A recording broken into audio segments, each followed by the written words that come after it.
A ti, que en el salón de una escuela me enseñaste mis primeras letras.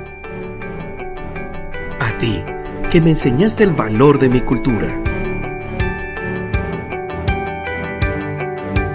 A ti, que en cada salón me abriste las puertas de un nuevo mundo.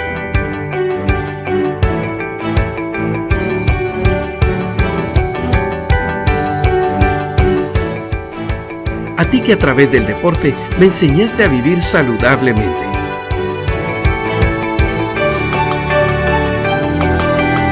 A ti, maestro y maestra, muchas gracias.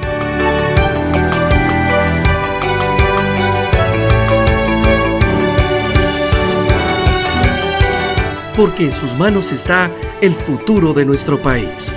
Felicidades, maestros.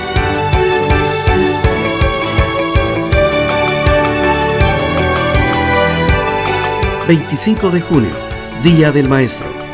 Municipalidad de Santa Cruz del Quiché felicita y agradece al Magisterio quichelense.